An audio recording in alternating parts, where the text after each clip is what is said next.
Hello hi पिलामाने आज आम आरंभ करवा वृत्ति प्रिपेयर होगा जो पिलामाने वृत्ति प्रिपेयर होते से आगे जानवा दरकार जे वृत्ति कौ भाया पैटर्न क्वेश्चन आसूची जमी दीटा परीक्षा हम प्रथम परीक्षा कौन कौन क्वेश्चन आस दीटा पेपर हम प्रथम पत्र जो आसो प्रथम पत्र कौन कौन एग्जाम हम ना प्रथम पत्र गणित हम तापर विज्ञान हम तापर मानसिक दक्षता हम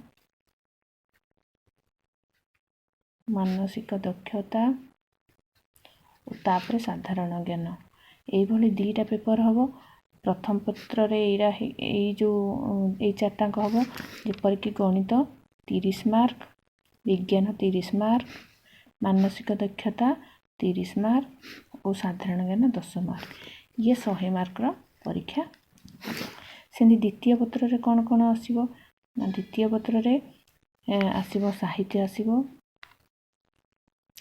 तापर इंग्राजी आसो तापर सामाजिक आसो तापर संस्कृत आसो ये दुईटा पेपर परीक्षा हम ये भी साहित्य 30 मार्क इंग्राजी 30 मार्क सामाजिक 30 मार्क संस्कृत 10 मार्क ये भी सेमती 100 मार्क परीक्षा हम आउ या भीतर जानवा दरकार जे गणित 30 मार्क मान 2 मार्किया 10टा 20 है 1 मार्किया 10टा 10 मान टोटाल 30 मार्क गणित हम विज्ञान से 2 मार्किया 10टा 1 मार्किया 10टा मानसिक दक्षता भी सेमती साधारण ज्ञान 10 मार्क साहित्य इंग्राजी मान भी सेमती 2 गुणन 10 20 मार्क 1 गुणन 10 10 मार्क 30 मार्क एमती परीक्षा हम तो ये जो परीक्षा हम साहित्य साधारण सामाजिक विज्ञान आउ साहित्य ये सब बही सिलेबस आम तृतीय क्लास जो भरी थी से आसो तेणु बही आसवा जाए आम अपेक्षा करवा बही कौ कौ ये चेंज हो कि आम मेन कर गणित आउ इंग्राजी आ साधारण ज्ञान आ व्याकरण यहाँ सब आ ग्रामर जानिले ये सब बही आसला आम देखा प्रथम जो गणित आसो गणित द्वितीय क्लास गणित जहाँ तृतीय क्लास गणित प्राय सेम अच्छी तेणु द्वितीय क्लास गणित भल कि प्रिपेयर जी हो तृतीय क्लास गणित फटाफट कर तथापि मु तृतीय क्लास गणितर सब सिलेक्शन क्वेश्चन देखिकी पढ़ेबी आ इंग्राजी ग्रामर पढ़ेबी साहित्यर व्याकरण पढ़ेबी साधारण ज्ञान पढ़ेबी आम फास्ट आरंभ करवा गणित गणित जो आसो आग अच्छी गोटे प्रथम अच्छी गोटे स्थानीय मान प्रभेद गोटे संख्याटे देथिबो पचारिबो से संख्यार दुईटा संख्यार स्थानीय मान प्रभेद पचारिबो तो किपरि करिवो ना गोटे संख्या ये जेकोसी गोटे मु संख्याटे लिखिली 4 7 4 6 3 5 लिखिली सी आमको ये दीटा संख्या भितर प्रभेद पचार जेकोसी संख्या दीटा मुझे 4 और 5 भितर पचारि माने कहीदे किपरि करिवो ना जो संख्या दीटा भितर प्रभेद पचार ता भितर जेतोटी संख्या थी ता बदल 9 लिखिबो और ये संख्यार बाम पार्श्व जो संख्या कि यार डाहाण पार्श्व जो संख्या थी ता बदल 0 लिखिबो आउ ये संख्या कौन करिवो ना ये जो संख्या देखिए 1 फेड़ आउ ये जो संख्या देखिए सेटा 10 रु 5 फेड़ ये कहीदे गोटे उदाहरण 7 4 आउ 5 भितर पचार 4 बाम पार्श्व संख्याटा अच्छी तो ता बदल मु 0 लिखी 4 रु कौन करी 1 फेड़ी जेहेतु 4 5 भितर संख्या पचार ये दीटा संख्या बदल आम 9 दीटा लिखा आउ ये कौन करिया 5टा कौन करिया ना 10 रु 5 फेड़ीदेवा ताले संख्याटी आमर केते हैला ना 0 हैला 0टा बाम पार्श्व अच्छी तार किसी भैल्यू ना लिखी दूसरी तथापि 4 एक गले के 3 तापर 9 को 9 उल्लेब 9 को 9 उल्लेब 10 5 गले ये भाव में स्थानीय मैंने जेकोसी संख्या भितर पचारे ये करपरिक 7 और 3 भितर कहीदे 7 और 3 7 4 6 3 5 7 और 3 भितर पचार 7 बदल मुझे कौन करी ना 7 रु 1 फेड़ीदेवी 7 3 भितर जितोटी संख्या ता बदल मुझे 9 लिखिदेवी 3 कौन करी ना 3 रु 10 रु 3 फेड़ और 3 परमित्र लिखे आउ तापर जो संख्या थी 3 डाहाण पार्श्व ता बदल 0 लिखी ताले संख्या के 7 रु 6 गले 7 रु 1 गले 6 ये 9 उल्लेला ये भी 9 उल्लेला 10 रु 3 गले के ना 7 आ गोटे पटे 0 रहा ताले आक भितर प्रभेद होची ये भाव में प्रभेद बाहर कर तापर आ गोटे मुझे आधार द्वारा गुणन 1 नंबर यहाँ गला 2 नंबर आधार प्रणाली गुणन ये सब क्वेश्चन ବୃତ୍ତି ପରୀକ୍ଷାରେ କ'ଣ ତୃତୀୟ କ୍ଲାସ୍ରେ ଦ୍ୱିତୀୟ କ୍ଲାସ୍ରେ ସପ୍ତମ ଯାଏ ଏସବୁ ପ୍ରଣାଳୀ ଗୁଣନ ଆସିବ। ତେଣୁ ଏଗୁଡ଼ା ତୁମେ ଯେତେ ପ୍ରାକ୍ଟିସ୍ କରିବ ସେତେ ତୁମର ଆଧାର ପ୍ରଣାଳୀ ଗୁଣନ।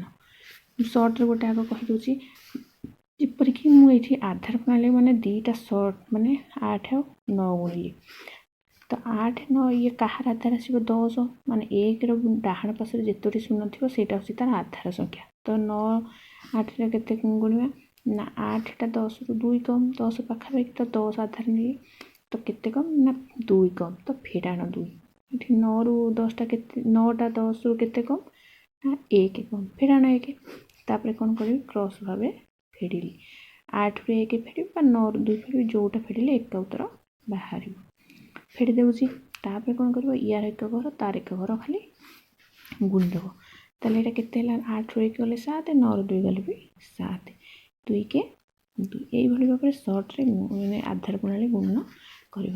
ଆଉ ଗୋଟେ ଆଧାରଠାରୁ ଅଧିକ, ଯେପରି ମୁଁ ଏଠି ନେଲି 11 ଗୁଣନ 12, 11 10ରୁ 1 ଅଧିକ, ତ ମିଶାଣ 1, ଅଧିକ ମାନେ ମିଶାଣ, ଇଏ ବି 12 2 ଅଧିକ ମିଶାଣ 2, କ୍ରସ୍ ଭଳିଆ ମିଶେଇବ 11 ମିଶାଣ 2 ବା 12 ମିଶାଣ 1। ତାପରେ କ'ଣ କରିବ ୟା ଏକ ଘର ତାର ଏକ ଘର ଖାଲି ଗୁଣି ଦେବ। 11 2 ମିଶିଲେ କେତେ ନା 13, 2 କେ 2। ଏଇଭଳି ଭାବରେ ଆଧାର ପ୍ରଣାଳୀ ଗୁଣନ ଦେଖିଲେ ଏଭଳି କରିବ। ମୁଁ ଗୋଟେ 100 ଆଧାର ନେଇ କରୁଛି, ଯେପରିକି ମୁଁ ଏଇଠି କଲି 98 ଆଉ 96। 98ଟା କେତେ 100ଠୁ କମ୍, କେତେ କମ୍ ନା କେତେ କମ୍ 2 କମ୍। ଇଏ 96ଟା କେତେ କମ୍ ନା 4 କମ୍। ତାପରେ କ'ଣ କରିବି ତାକୁ ଫେଡ଼ିବି, କେତେ ଫେଡ଼ିବି କ୍ରସ୍ ଭଳିଆ ଫେଡ଼ିବି, 98ରୁ 4 ଫେଡ଼ିବି ବା 96ରୁ 2 ଫେଡ଼ିବି। ତାପରେ କ'ଣ କରିବି ୟାର ଏକ ଘର ତାର ଏକ ଘର ଗୁଣି ଦେଲି। ତାହେଲେ ଇଏ କେତେ ହେଲା 98ରୁ 4 ଗଲେ ବା 96ରୁ 2 ଗଲେ କେତେ ହେଲା ନା 94, କେତେ 94। ଏଇଠି କ'ଣ ହେଲା 4 2 8 ହେଲା। ତ ଇଏ କେତୋଟି ଶୂନ ଅଛି, ଯେତୋଟି ଶୂନ ଥିବ ମନେ ରଖିଥା, ଏଇଠି ଗୋଟେ ଶୂନ, ତେଣୁ ଏଠି ଆମକୁ 2 କେ 2 ହେଲା ବୋଲି 2 ଲେଖିଲି। ଏଠି 2ଟା ଶୂନ ଅଛି, ତେଣୁ ତ ଗୋଟେ ସଂଖ୍ୟା ଅଛି, ତାହେଲେ ଏଇଠି ଗୋଟେ ଶୂନ ଆମେ ଲଗେଇଦେବା। ତାହେଲେ ଆମର ସଂଖ୍ୟାଟି କେତେ ହେଉଛି ନା 94 0 8। ଏଇଭଳି ଭାବରେ କରିବ। ଏଇଟା ଆଧାର ଠାରୁ କମ୍ 100 ଆଧାର, ଏଇଟା ଆଧାର ଠାରୁ ଗୋଟେ ଅଧିକ ମୁଁ କହୁଛି, ଯେମିତି 102 105। କିପରି କରିବ 102 ମାନେ 100ରୁ କେତେ ଅଧିକ 2 ଅଧିକ ମିଶାଣ 2, ଶୂନର କିଛି ଭ୍ୟାଲ୍ୟୁ ନାହିଁ, ହେଲେ ବି ଯେହେତୁ 100 ଆଧାର 2ଟା ଶୂନ, ତ ମୁଁ 2ଟା ସଂଖ୍ୟା ଲେଖିଦେଲି। ଶୂନ କେତେ ଅଧିକ ନା 100ରୁ 5 ଅଧିକ। ତାପରେ କ'ଣ କରିବ ନା 102ରେ କ୍ରସ୍ ଭଳିଆ ମିଶେଇବ ବା 105ରେ 2 ମିଶେଇବ। 105ରେ 2 ମିଶେଇଲେ ଆଉ କ'ଣ କରିବ ନା 2 ଗୁଣନ 5, ତ କେତେ ହେଲା 102 5 କେତେ 107 ହେଲା। ଏଇଟା କ'ଣ ହେଲା 5 2 10 ହେଲା, ଇଏ 2 ଅଙ୍କ, ତ 100 ଆଧାର ମାନେ ୟାର 2ଟା ଶୂନ, ତ 10 ରହୁଛି। ତ ଇଏ କେତେରେ ଓହ୍ଲେଇବ, ଯେମିତି ଅଛି ସେମିତି ଓହ୍ଲେଇବ 117 107 10। ଏଇଭଳି ଭାବରେ ଆଧାର ପ୍ରଣାଳୀ କରିବ। ଆଉ ଗୋଟେ ଆସିବ ଯେ ଏକାଧିକ ଚିହ୍ନ ଦ୍ୱାରା ଯୋଗ ବା ବିୟୋଗ। ଏଇଠି ଗୋଟେ ସଂଖ୍ୟାଟା ଦେଇଥିବ, ଯେକୌଣସି ଗୋଟେ ସଂଖ୍ୟା ଦେଇଥିବା, ଯେମିତି 4 2 5 8 3 4 6 3 7। ଆଧାର ପ୍ରଣାଳୀ ଯେତେବେଳେ ମିଶ୍ରଣ କରିବ ତଳୁ ଉପରୁ ମିଶାଇ ଚାଲିବା, ଯେତେବେଳେ ସେ 2 ଅଙ୍କ ମିଶ୍ରଣ ଫଳଟା 2 ଅଙ୍କ ବିଶିଷ୍ଟ ହେଇଯାଉଛି, ତାହେଲେ ସେ ତାର ବାମ ପାର୍ଶ୍ୱ ସଂଖ୍ୟାରେ ଗୋଟେ ଏକାଧିକ ଚିହ୍ନ ଲାଗିବ, ଯାହାଦ୍ୱାରା କି ସେ ସଂଖ୍ୟାଟା 1 ବଢ଼ିଯିବ। ଓ ଯେଉଁଠି ଦ୍ୱିତୀୟ ସଂଖ୍ୟାଟି ମିଶିଲେ 2 ଅଙ୍କ ବିଶିଷ୍ଟ ସଂଖ୍ୟାଟା ହେଲା, ସେଇଠି କ'ଣ କରିବ ନା ସେଇଠୁ ପୁଣି ଏକକ ଘଣ୍ଟା ଆମେ ମିଶାଇ ଚାଲିବା। ଯେମିତି ଏଠି 7 4 କେତେ ହେଲା ନା 11 ହେଲା, 11 ମାନେ 2 ଅଙ୍କ ବିଶିଷ୍ଟ ସଂଖ୍ୟା ହେଲା, ତ ଏଇଠି ଗୋଟେ ଏକାଧିକ ଚିହ୍ନ ଲାଗିଗଲା। ଯେହେତୁ ଏଇଠି 11 ହେଲା, ଏଇଠୁ କ'ଣ କରିବା ପୁଣି 11ରୁ ଏଇ 1ଠୁ ପୁଣି ଆମେ ମିଶାଇ ଚାଲିବା, ଏଇ 1ଟାକୁ ଛାଡ଼ିଦେବା। 1ରୁ ମିଶାଇବା ମାନେ କେତେ ହେଲା 1 ମିଶାଣ 5 ମାନେ 6 ଲେଖିଲି। ଯେହେତୁ ଏଠି 3 ଏକାଧିକ ଚିହ୍ନ ଲାଗିଛି ମାନେ ଏ ସଂଖ୍ୟାଟା 1 ବଢ଼ିଯାଇଛି, ସଂଖ୍ୟାଟା ବର୍ତ୍ତମାନ 4 ଅଛି, ତାହେଲେ 3 ମିଶାଣ 4 7, 7 ମିଶାଣ 2 9 ହେଲା ଲେଖିଲି। ତାପରେ ଇଏ କେତେ ହେଲା 6 ମିଶାଣ 8 14 ହେଲା। ଏଇଠି 14 ହେଉଛି, ତ 14 ହେଉଛି ମାନେ ୟାର ଏଇ ପାର୍ଶ୍ୱ ସଂଖ୍ୟାରେ ଗୋଟେ ଏକାଧିକ ଚିହ୍ନ ଲାଗିବ। ଏଠି ତ ଶୂନ ଅଛି, ଶୂନ ଉପରେ ଗୋଟେ ଏକାଧିକ ଚିହ୍ନ ଲାଗିବ। ତାହେଲେ ତାପରେ କ'ଣ ହେଲା ଏଠି 8 14 ହେଲା, 14 ମାନେ 4ଠୁ ପୁଣି ମିଶାଇବି 1ଟାକୁ ଛାଡ଼ିଦେବି, 4 4 8 ହେଲା। ତାପରେ ଏଇଠି 0 ଅଛି ମାନେ 0 1 ବଢ଼ିଯିବ ସଂଖ୍ୟାଟା ଏକାଧିକ ଚିହ୍ନ ଦ୍ୱାରା ମିଶ୍ରଣ ଏଭଳି କରିବ। ଆଉ ଏକାଧିକ ଚିହ୍ନ ଦ୍ୱାରା ଫେଡ଼ାଣ କିପରି କରିବ ନା ଏଇଠି ଗୋଟେ ସଂଖ୍ୟା ଦେଇଛି 4 7 ଏଠି ଦେଇଛି 8 2 8 7 7 3 ଏକାଧିକ ଚିହ୍ନ ଦ୍ୱାରା ଯଦି ଉପର ସଂଖ୍ୟାଟା ବଡ଼ ଅଛି ତାହେଲେ ଆମେ ଉପରକୁ ତଳୁ ଫେଡ଼ିବା ସାଧାରଣ ଭଳିଆ। ଯଦି ତଳ ସଂଖ୍ୟାଟା ବଡ଼ ଅଛି ତାହେଲେ ଆମେ ତଳୁ ଉପରୁ ଫେଡ଼ିବା। ଯେତେବେଳେ ତଳୁ ଉପରୁ ଫେଡ଼ିବା ତାର ବାମ ପାର୍ଶ୍ୱ ସଂଖ୍ୟାରେ ଗୋଟେ ଏକାଧିକ ଚିହ୍ନ ଲାଗିବ। ଆଉ କ'ଣ ହେବ ନା ଯେହେତୁ ତଳୁ ଉପରୁ ଫେଡ଼ିଲି ତାର ପରମିତ୍ର ଲେଖିବି। ଯେମିତି 8ରୁ 2 ଗଲେ କେତେ ହେଲା 6 ହେଲା। 6ର ପରମିତ୍ର କେତେ 4। ତାହେଲେ ଏଇଠୁ ଯେତେବେଳେ ତଳୁ ଉପରୁ ଫେଡ଼ିଲି ଏଇଠି ଗୋଟେ ଏକାଧିକ ଚିହ୍ନ ଲାଗିଲା। ଏକାଧିକ ଚିହ୍ନ ଏଇଭଳି ଦେବ। ତ ଏଇ ସଂଖ୍ୟାଟା କେତେ ଅଛି 7 ଅଛି ମାନେ ବର୍ତ୍ତମାନ 8 ହେଲା। ତାହେଲେ 4 ଅଛି ଏଠି 8 ଅଛି। ପୁଣି ତଳୁ ଉପରୁ ଫେଡ଼ିଲି ଯେହେତୁ ତଳୁ ଉପରୁ ଫେଡ଼ିଲି ଆଗ ଏକାଧିକ ଚିହ୍ନ ଏଠି ଗୋଟେ ଲଗାଇଦେବି। ତାହେଲେ ଏଠି କେତେ ଅଛି 8 8ରୁ 4 ଗଲେ କେତେ 4। 4ର ପରମିତ୍ର କେତେ 6 ଲେଖିଲି। ତାପରେ ଏଇଠି କ'ଣ ଅଛି ବର୍ତ୍ତମାନ 4 ଇଏ 7 ଅଛି ଇଏ 4 ଅଛି। ତ ଉପରୁ ତଳୁ ଫେଡ଼ିବ ସାଧାରଣ ଭଳିଆ 7ରୁ 4 ଗଲେ 3। ଏଇଭଳି ଭାବରେ ଆଧାର ଏଇ ଯେଉଁ କ'ଣ ଏକାଧିକ ଚିହ୍ନ ଦ୍ୱାରା ବିୟୋଗ କରିବ। ଏକାଧିକ ଚିହ୍ନ ଦେଖିକିନି ଲଗେଇବ। ଆଉ ତାପରେ ଗୋଟେ ଆସିବ ଯେ ଏକାଧିକ ଚିହ୍ନ ଦ୍ୱାରା ଯୋଗଫଳ ନିର୍ଭୁଳତା ପରୀକ୍ଷା କର। ଯେପରିକି ମୁଁ ଏଠି ଗୋଟେ ଉଦାହରଣ ଦେଇଦେଉଛି ଯେ ଏଇଟା ଗୋଟେ ଅଛି ସଂଖ୍ୟାଟେ ଆମକୁ ଗୋଟେ ମିଶ୍ରଣ କରିବାକୁ ଦେବ। ଏଇ ସଂଖ୍ୟାଟା ଦେବ ୟାକୁ ମିଶାଇବା 6 3 7 ଆମର ମିଶ୍ରଣ ଫଳ କେତେ ହେଉଛି ନା 5 9 9 5 9 9 7 16 3 3 6 7 8 9 ଏଇ ସଂଖ୍ୟାଟା ମିଶ୍ରଣ ଫଳ ତ ଏତିକି ହେବ।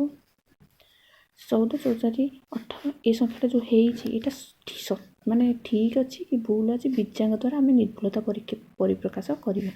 ତାହେଲେ କେମିତି କରିବା ନା ୟାଙ୍କର ବୀଜାଙ୍ଗ କାଢ଼ିବା। ୟାର ବୀଜାଙ୍ଗ କାଢ଼ିବା ୟାର ବୀଜାଙ୍ଗ କାଢ଼ିବା ୟାର ବୀଜାଙ୍ଗ କାଢ଼ିବା ୟାର ବୀଜାଙ୍ଗ କାଢ଼ିବା।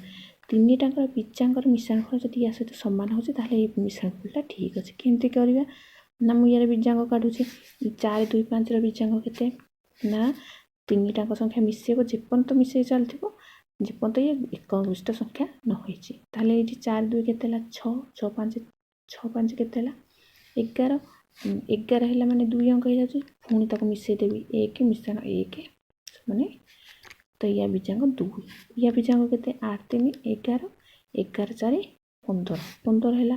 ତ ଇଏ 2 ଅଙ୍କ ରହିଯାଉଛି। ତାହେଲେ 1 ମିଶ୍ରଣ 5 ସେମାନେ ଯେତିକି ହେବ କେତେ ହେଲା 6 ହେଲା। ତାହେଲେ ଏ ବୀଜାଙ୍ଗ 6 ୟା ବୀଜାଙ୍ଗ କେତେ ନା 6 3 9 9 7 16 16 ହେଲା। ତ 2 ଅଙ୍କ ହେଇଯାଉଛି। ପୁଣି ୟାକୁ ମିଶାଇବା 1 ମିଶ୍ରଣ 6 ମିଶାଇ ଚାଲିଥିବା ଯେପର୍ଯ୍ୟନ୍ତ ଇଏ 1 ଅଙ୍କ ନ ହେଇଛି। ତାହେଲେ ଇଏ କେତେ ହେଲା 7 ହେଲା। ତାହେଲେ 3 ଜଣଙ୍କର ବୀଜାଙ୍ଗ କେତେ ହେଉଛି ନା 6 2 8 8 7 15 ହେଉଛି। 15 ମାନେ ଇଏ 2 ଅଙ୍କ ବିଶିଷ୍ଟ। ତ ପୁଣି ୟାକୁ ମିଶାଇବି 1 ମିଶ୍ରଣ 5 ସେମାନେ କେତେ ହେଲା ନା ତିନିଟାଙ୍କର ବୀଜାଙ୍ଗ କେତେ 6। ୟାର ଦେଖିବା ବୀଜାଙ୍ଗ 6 ହେଉଛି କି ନାହିଁ। ଯଦି 6 ନହେଲା ତାହେଲେ ମିଶ୍ରଣ ଫଳଟା ଭୁଲ ଅଛି। ଏଇଠି ମିଶାଇବା 1 ମିଶ୍ରଣ 8 ମିଶ୍ରଣ 9 ମିଶ୍ରଣ 6 କେତେ 8 କି 9 ଏଇଠି କେତେ ହେଲା 9 6 15 15 8 8 5 15 15 8 8 5 23 23 କେ 24 24 ହେଲା। 24 ମାନେ ଇଏ 2 ଅଙ୍କ ବିଶିଷ୍ଟ ସଂଖ୍ୟା। ତାହେଲେ ପୁଣି ଆମେ ତାକୁ ମିଶାଇବା 2 ମିଶ୍ରଣ 4 ସମାନ କେତେ ହେଉଛି 6। ତ ଆଙ୍କ ବୀଜାଙ୍ଗ କେତେ ହେଇଛି 6 ୟା ବୀଜାଙ୍ଗ ମଧ୍ୟ 6 ଅଛି। ତାହେଲେ ଏଥିରୁ ଆମେ ପାଇଲେ ଯେ ଏ ବୀଜାଙ୍ଗ ଦ୍ୱାରା ପରୀକ୍ଷା କରି ଆମେ ନିର୍ଭୁଳତା ପରିପ୍ରକାଶ। ଆଉ ଗୋଟେ ଆସିବ ଋଣାଙ୍କ ଦ୍ୱାରା ବିୟୋଗ। ଋଣାଙ୍କ ଦ୍ୱାରା ବିୟୋଗ ପରୀକ୍ଷାରେ ଆସିବ କିପରି କରିବ ନା ଗୋଟେ ସଂଖ୍ୟା ଏଠି ଅଛି ଯେକୌଣସି ଗୋଟେ ସଂଖ୍ୟା 65 ଆଉ ଗୋଟେ 27 ଦେଖିବ ଯଦି ଉପର ସଂଖ୍ୟାଟା ବଡ଼ ଅଛି ଉପରୁ ତଳୁ ଫେଡ଼ିବ ସାଧାରଣ ଯେମିତି ଫେଡ଼ନ୍ତି। କିନ୍ତୁ ଯଦି ଏଠି ତଳ ସଂଖ୍ୟାଟା ବଡ଼ ଅଛି ତାହେଲେ ଆମେ ଏଠି ତଳୁ ଉପରୁ ଫେଡ଼ିଲି 7ରୁ 5 ଗଲେ କେତେ 2 ତ 2 ଋଣାଙ୍କ। ଋଣାଙ୍କ ମାନେ କ'ଣ ନା ମାନେ ସଂଖ୍ୟା ଦୁଇଟା ମୁଁ ଜଣଙ୍କଠୁ ନେଲା ଭଳିଆ ଯେମିତି ଧାର ହିସାବରେ ଏଟାକୁ ଋଣାଙ୍କ କହନ୍ତି ଋଣ କରିଛି। ତ 7ରୁ 5 ଗଲେ 2 ହେଲା ତ 2 ଋଣାଙ୍କ ଏଇଭଳି ଭାବରେ ଆମେ ପଢ଼ିବା। ଆଉ କ'ଣ ହେବ ନା 6ଟା ବଡ଼ ଅଛି 2ଠୁ ତ 6ରୁ 2 ଗଲେ 4 4 ଋଣାଙ୍କ 2 ଏଭଳି ପଢ଼ିବା। ତାକୁ କିପରି ସଂଖ୍ୟାରେ ଯଦି ପଚାରିବ ସଂଖ୍ୟାରେ ପରିପ୍ରକାଶ କର ନା 2 ଯେଉଁ ଋଣାଙ୍କ ଦେଇଛି ତାର 2ର ପରମିତ୍ର ଲେଖିଦେବ 8। ଯେତେବେଳେ ଏଇଟା 8 ଲେଖିବ ଆଉ କ'ଣ କରିବ ଋଣାଙ୍କ କାଢ଼ିଲେ ତାର ବାମ ପାର୍ଶ୍ୱ ସଂଖ୍ୟାରୁ 1 ଫେଡ଼ିଦେବ। ତାହେଲେ ଏଇଟା 4 1 ଗଲେ 3 ताले 4 ऋणांक 2 संख्यार परिप्रकाश 38 हम। आउ गोटे उदाहरण दे दूँ ये जमी 47 आउ गोटे हूँ 19। देख किए बड़ अच्छी 9 बड़ अच्छी 9 रु 7 ताले फेड़ तलू ऊपर फेड़े ताले 2 ऋणांक तलू ऊपर फेड़ी मैंने 2 धार कली 2 धार कलापर कौन कर ना ये जमी साधारण ये 4 बड़ अच्छी 1 तो 4 1 गला के ना 3 ऋणांक 2 है संख्यार परिप्रकाश कर ना 2 परमित्र 8 लिखिदेव ये 3 टारू कौन कर ना 1 कमेदब ताले ये 28 हम। आउ गोटे ये गोटे बड़ उदाहरण नौ जपर 9 3 6 2 3 8 किपर 8टा बड़ अच्छी 6 टू तेणु तलू ऊपर मुझे फेड़ली 8 6 गले के 2 तो 2 ऋणांक ये ऋणांक चिन्ह गोटे दब एमती तापर कौन कर ना 8 6 गला ये 8 6 गले ये 3 3 गले के ना 3 समान 3 समान तो ऊपर तलू गला 0 है तापर ये 9टा बड़ अच्छी 2 तो 9 रु 2 गले 7 आपको जब संख्यार परिप्रकाश किपर कर ना 2 ऋणांक मैं 2 परमित्र लिखिदेली ये 0 अच्छी तो 0 अच्छी मैंने ये जो ऋणांक काटिली ये कौन करी ना 1 कम ये 0 अच्छी मैंने ये 1 धार आनी 10 करी 10 रु 1 कम मैंने के हम संख्याटा ना 9 हम या इे धार कर मानने संख्याटा 7 रु 1 गले 6 हम। ये भाव में ऋणांक संख्यार परिप्रकाश कर। आउ गोटे ये उदाहरण दूसरी जपर 6 5 3 2 4 8 देखिए ऊपर संख्या बड़ अच्छी कि तल संख्या तो तल संख्या बड़ अच्छी माने तलू ऊपर फेड़े 8 3 गले के 5 जेहेतु तलू ऊपर फेड़े ऋणांक चिन्ह देवी तापर कौन करी देखिए ये संख्याटा ना ये संख्याटा 5 बड़ अच्छी तो 5 रु 4 गले के साधारण भाया फेड़ 1 तापर ये 6 बड़ अच्छी 6 रु 2 गले 4 ताले आपको ऋणांक संख्यार किपर परिप्रकाश करेंगे ना 5 परमित्र के 5 लिखिदेली मु ऋणांक काढ़ी माने ये गोटे कौन करी ना गोटे 1 कमेबी 1 बर्तमान अच्छी तो 1 ये कम जीव हरी तो के बर्तमान संख्याटा ना 0 रही ये 0 रहा आउ ये ना ये 4 रहा सरला। आउ गोटे मुझे उदाहरण दूसरी ये 9 8 3 1 9 6 देखिए 6 रु 3 जीव तलू ऊपर गला तो 3 जदि ऊपर तलू जाऊँगी साधारण फेरला बेले फेड़ 6 रु 3 गले 3 तो 3 ऋणांक चिन्ह गोटे दब तापर कौन कर ना ये 6 रु 3 गला 3 तापर देखिए ये संख्या भितर किए बड़ ना ये बड़ यहाँ बड़ तो पुणी तलू ऊपर मुझे फेड़ली 9 रु 8 गले के 1 तो 1 ऋणांक तापर ये 9 रु 1 गले साधारण फेड़ 9 रु 1 गले के 8 तापर कौन कर आपको संख्यार किपर परिप्रकाश कर ये 3 ऋणांक परमित्र लिख के ना 7 हो यार जो 7 है तो ये संख्याटा कौन हम 1 कमिज बर्तमान ऋणांक 1 अच्छी अलरेडी ऋणांक 1 अच्छी आउ गोटे ऋणांक कमिज आउ गोटे संख्या कमिज माने 2टा संख्या कमिज तो 2 परमित्र आम लिखा 2 कमिज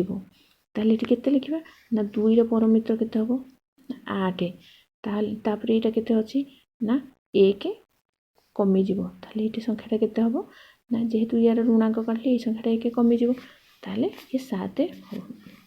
आउ गोटे उदाहरण दूसरी जपर 5 0 3 आ गोटे 1 2 5 5 एटा बड़ अच्छी 3 तो 5 रु 3 गले 2 ऋणांक तापर यहाँ गला तापर बर्तमान ये 0 अच्छी ये 2 तो तल संख्याटा बड़ अच्छी मैंने तलू पुणी जीव तो 2 रु 0 गले के 2 ऋणांक तलू ऊपर पड़े 2 ऋणांक तापर ये 5 रु 1 गले 4 संख्यार किपर परिप्रकाश कर ना 2 ऋणांक अच्छी मैंने 2 परमित्र के 8 तापर जेहेतु मुझे यार ऋणांक काटिली ये संख्या बामपार्श्व संख्यार 1 कमिज बर्तमान ये 2 अलरेडी ऋण अच्छी तो आउ गोटे 1 कमिज मैंने के 3 ऋणांक हो मैंने 2 ऋण जनक आउ गोटे ऋण मुझे ऋणांक के टोटाल ना 3 ऋणांक हो तो 3 ऋणांकर परमित्र के ना 7 तापर ये ऋणांक काटिली माने संख्याटा 1 कमिज 4 1 गले के 3 ये भाव में आम ऋणांक द्वारा वियोग कर आमको पचार गोटे संख्या दे संख्यार परिप्रकाश कर ऋणांक द्वारा वियोग कर ये सब संख्या ऋणांक अर्थार द्वारा गुणन ये सब आम सप्तम क्लास जाए पूरा ये गणित बारंबार करने को पड़ो। तापर आउ गोटे मुझे कहि जे आउ गोटे आस निखिल सूत्र द्वारा गुणन हरण 2टाक अच्छी ନିଖିଳଂ ସୂତ୍ର ସାହାଯ୍ୟରେ ଗୁଣନ ଆଗ କହିଦେଉଛି। ସୂତ୍ର ଗୁଣନ କିପରି କରିବ? ସାଧାରଣ ଗୋଟେ ଆଗ 9 ଦ୍ୱାରା ଗୁଣା ହେଉଥିବ, ତାକୁ ଯଦି 9 ଦ୍ୱାରା ଗୁଣା ହେଉଥିବ କି 99 ଗୁଣା ହେଉଥିବ କି 399 ଯେତେଟା ବି, କିନ୍ତୁ 9 ଗୁଣା ହେଉଥିବ ମାନେ ଏଠି ଆମକୁ ନିଖିଳଂ ସୂତ୍ର ଦ୍ୱାରା ଗୁଣନ ପଚାରିବ। କିପରି କରିବ? ନା ଏପରି ଯଦି ସଂଖ୍ୟା ଥିବ କ'ଣ କରିବ ନା ଆମେ କ'ଣ କରିବା ନା ତାର 8ର ପୂର୍ବବର୍ତ୍ତୀ ସଂଖ୍ୟା ଏପଟେ ଲେଖିଦେବା। ଆଉ କ'ଣ କରିବା ନା 8ର ପରମିତ୍ର ଲେଖିବା ବା 10ରୁ 8 ଫେରିଦେବା। ତାହେଲେ 8ରୁ 1 ଗଲେ କେତେ? 7, 10ରୁ 8 ଗଲେ 2। ଏଇଭଳି ଭାବରେ ନିଖିଳଂ ସୂତ୍ର ଦ୍ୱାରା ଗୁଣନ ବାହାର କରିବ। ଯେପରି ମୁଁ ଏଇଠି ଆଉ ଗୋଟେ କହିଦେଉଛି 6 ଗୁଣନ 9, ତାହେଲେ 6ର ପୂର୍ବବର୍ତ୍ତୀ ସଂଖ୍ୟା ଲେଖିବ। ଆଉ କ'ଣ କରିବ ନା 10ରୁ 6 ଫେରିଦେବ। 6ରୁ 1 ଗଲେ କେତେ? 5, 10ରୁ 6 ଗଲେ 7। ଏଇଭଳି ଭାବରେ କାଢ଼ିବ। ଆଉ ଗୋଟେ ମୁଁ ବଡ଼ ସଂଖ୍ୟାରେ କହିଦେଉଛି ନିଖିଳଂ ସୂତ୍ର ସାହାଯ୍ୟରେ, ଯେପରି 16 ଗୁଣନ 99। କ'ଣ କରିବ ନା 16ର ପୂର୍ବବର୍ତ୍ତୀ ସଂଖ୍ୟା ଲେଖିଦେବ। ତାପରେ କ'ଣ କରିବ? ଏଇଠି ଯେହେତୁ 2 ଅଙ୍କ ବିଶିଷ୍ଟ ସଂଖ୍ୟା ଆସିଲା, ତାହେଲେ ଆମେ ଏଇଠୁ କ'ଣ କରିବା ନା 9ରୁ 1 ଫେରିବା। 9ରୁ ଏଇ ସଂଖ୍ୟାଟା 1ଟା ଫେରିଲି। ତାପରେ କ'ଣ କରିବି ନା ଏଇ ଯେଉଁ 6ଟା ଅଛି ସେଟା କ'ଣ କରିବି ନା 10ରୁ ଫେରିଲି। ତାପରେ ଏତିକି ଆମେ କ'ଣ କରିବା? 16ରୁ 1 ଗଲେ କେତେ? 15, 9ରୁ 1 ଗଲେ କେତେ? 8, 10ରୁ 6 ଗଲେ କେତେ? 4। ଏଇଭଳି ଭାବରେ ଆମେ ଗୁଣନ କରିବା। ଆଉ ଗୋଟେ ମୁଁ ଏଇଠି କହିଦେଉଛି ଯେମିତି 21 ଗୁଣନ 99। ଦେଖ 21ର ପୂର୍ବବର୍ତ୍ତୀ ସଂଖ୍ୟା ଫାଷ୍ଟ ଲେଖିଦେବ। ତାପରେ କ'ଣ କରିବ ନା 9ରୁ ଏଇ ସଂଖ୍ୟାଟା ଫେରିବ। 9ରୁ 2 ଫେରିଦେବ। ତାପରେ କ'ଣ କରିବ ନା 10ରୁ 1 ଫେରିଦେବ। 10ରୁ ଏଇ ଏକକ ଘରଟା 10ରୁ ଫେରିବ, 10 ଘରଟା 9ରୁ ଫେରିବ। ତାପରେ କ'ଣ କରିବ? 21ରୁ 1 ଗଲେ କେତେ? 20। 9ରୁ 1 ଗଲେ କେତେ? 9ରୁ 2 ଗଲେ କେତେ? 7। ଆଉ ଏଇଟା କେତେ? 10ରୁ 1 ଗଲେ 9। ଏଇଭଳି ଭାବରେ ଆଧାର ଏ ଯେଉଁ ନିଖିଳଂ ସୂତ୍ର ସାହାଯ୍ୟରେ ଗୁଣନ ଏଭଳି କରିବ। ତାପରେ ଆଉ ଗୋଟେ ଆସିବ ନିଖିଳଂ ସୂତ୍ର ଦ୍ୱାରା ହରଣ। ନିଖିଳଂ ସୂତ୍ର ଦ୍ୱାରା ହରଣ କରିବା। ନିଖିଳରେ ସୂତ୍ର ଗୁଣନ ଗଲା ହରଣ କିପରି କରିବା ନା ଏଇଠି ଗୋଟେ ସଂଖ୍ୟା 28ରେ ଆମକୁ 9 ହରିବାକୁ ଦେଇଥିବ। ନିଖିଳଂ ସୂତ୍ର ସାହାଯ୍ୟରେ କରିବାକୁ ଥିବ ଯଦି ଏଇଟା 10 ଆଧାର ନେବା, 10ର 9ର ପାଖାପାଖି, ତ ଯେତୋଟି କେତେ କମ୍ 10ରୁ ନା 1 କମ୍। ଏ ଯେଉଁ କମ୍ ଏଇଟା ଏଇ 9 ତଳେ ଲେଖିବା। ତାପରେ ଯେହେତୁ ଇଏ 10ରୁ ଗୋଟେ ସଂଖ୍ୟା କମ୍, ଆଉ ଏଇଠି ଗୋଟେ ଆମେ ଏକ ଘର ପଟୁ ଗୋଟେ ସଂଖ୍ୟା ଛାଡ଼ି ଆମେ ଏଠି ଗୋଟେ ଲମ୍ବ ସୃଷ୍ଟି କରିବା। ତାପରେ ଏଇଠି କ'ଣ କରିବା? 1 ଦୁଣେ 2 ଲେଖିବା। ତାପରେ ଏଇଟାରେ ଏଇଟା ଗୁଣ ଏଇଠି ଲେଖିବା। ତାପରେ ଏଇ ଦୁଇଟା ମିଶାଇବା। 2 କେତେ ହେଲା ନା 10 ହେଲା। ଏଇଠି 2 କି 2 ଓହ୍ଲେଇ ପଡ଼ିବ। ତାପରେ କ'ଣ କରିବ ନା ଏଇଠି 10 ଯେଉଁ ହେଉଛି ଇଏ 9 ଏକ ଅଙ୍କ ବିଶିଷ୍ଟ, ତ ଏଇଠି ଗୋଟେ ଲମ୍ବ ସୃଷ୍ଟି ହେବ। ତାପରେ ଲମ୍ବ ସୃଷ୍ଟି ହେଲା, ଇଏ କେତେ କମ୍ ନା 1 କମ୍। 1 କମ୍ ମାନେ କ'ଣ କରିବ? ଏଇଠି ଲେଖିଦେବ ୟା ତଳେ। ତାହେଲେ ପୁଣି ୟାକୁ ମିଶାଇବା। 1 ହେଲା, ଏଇଠି 1ଟା ଏଇପଟକୁ ପଳାଇବ। 2ରେ 1 ମିଶିଲେ 3 ହେବ। ତାହେଲେ ବର୍ତ୍ତମାନ ଏ ଯେଉଁ 1ଟା ହେଉଛି ସେଇଟା ହେଉଛି ଭାଗଶେଷ, 3ଟା ହେଉଛି ଭାଗଫଳ। ଆଉ ଗୋଟେ ଏଇଠି ଉଦାହରଣଟେ ଦେଉଛି ଯେମିତି 415 99। 99ଟା 100 ଆଧାର ନେବା। କେତେ କମ୍ 99ଟା ନା 1 କମ୍।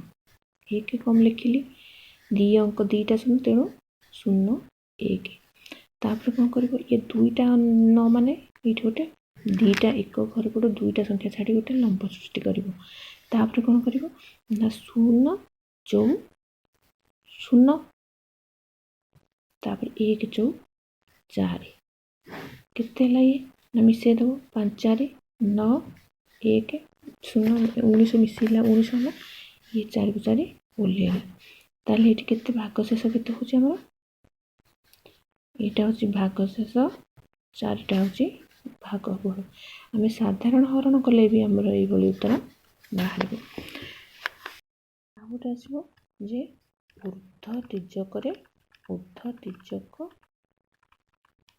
ତୀର୍ଯ୍ୟକ ପ୍ରଣାଳୀରେ ଗୁଣନ।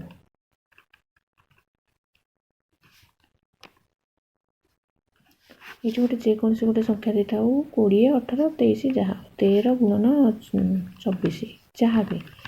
କିପରି ଗୁଣିବ ନା ପ୍ରଥମ ସୋପାନ ଆଗ ଲେଖିବ।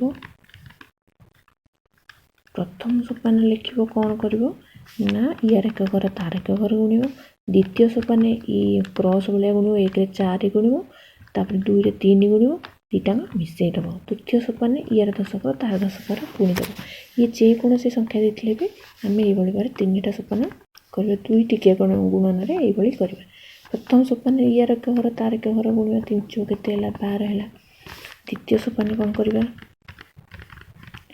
द्वितीय सोपान रे क्रॉस भाया गुणा 1 गुणन 4 1 रे 4 गुणा तापर 2 रे 3 गुणी मिसई देव मिश्रण 2 रे 3 1 चौ 4 मिश्रण 3 रे 6 4 6 4 10 4 10 है तृतीय सोपान कौन करवा ना यार दशक तार दशक गुणिदेव 1 2 2 तापर अतपुतर आम संख्याटी लिखा संख्याटी एक घर आरंभ करवा एक घर 12 अच्छी तो 2टा को लिखा 1 जो रहा दशक एकटा द्वितीय सोपान सहित मिसेगा 10 बर्तमान अच्छी 10 रे 1 मिसले 11 है 11 माने एकटा को लिखा यही दशक एकटा को तृतीय सोपान सहित मिसेगा 2 रे 1 मिसले 3 यही भाव में ऊर्ध्वतिज गुणन गुणन करवा जिते भी बड़ गुणन था 2 टिकिया यही भाव में कर सब गणित सप्तम क्लास जाए ऊर्ध्वतिज गुणन तीनटा संख्यार गुणन भी आसो सब प्रैक्टिस कर आउ गोटे आसो कौन ना समदशक मित्र एकक समदशक मित्र एकक एटा किपरि करिवो ना जो संख्यार दशक घर समान थी आम समदशक कहवा आउ कौन करवा ना एक घर संख्या दुटा मिसाउले 10 हो जमी 8 2 10 हो भाव में समदशक मित्र एकक संख्या द्वारा गुणन किपरि करिवो ना यार ये जो 1 अच्छी दशक घर समान अच्छी तो 1 रो परवर्ती संख्याटा के 2 से 1 रे 2टा गुणिदेव आउ कौन करिवो ना ये जो 8 अच्छे और 2 अच्छे ताको गुणिदेव 1 2 के 2 8 2 के 16 ताले संख्याटी के 216 ये भाव में आउ गोटे कही जपरी ये गोटे संख्या देता 27 आ गोटे 23 ताले कौन कर 2 रो परवर्ती संख्या के 3 ताले 2 गुणन 3 आउ 7 गुणन 3 केते 3 2 6 7 21 संख्याटी 621 ये जो गुण जो संख्या दीटा जमी मिसुले 10 हो समदशक मित्रक भाई आमको ये भाव करने पड़ो तापर आती आज ये नेक्स्ट एपिसोड अलग किसी पढ़े।